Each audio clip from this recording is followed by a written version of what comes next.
the wreckage has been found of a private jet that crashed in Virginia after flying hundreds of miles past its destination. But the reasons remain unclear for the mystery flight that passed right over the D.C. area and prompted fighter jets to scramble. Investigators describe highly fragmented wreckage in very mountainous terrain. The airplane, the engines, the weather conditions, pilot qualifications, the maintenance records, all aspects will be, of course, items that we routinely look at.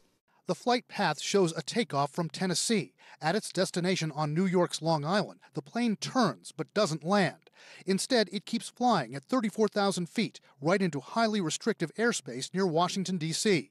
The capital briefly placed on an elevated alert, and Air National Guard pilots scrambled to intercept, causing a sonic boom heard around the Beltway. But NORAD says the pilots got no response to flybys, flares, or radio calls. Authorities say the plane was not shot down, but if it appeared to be a threat.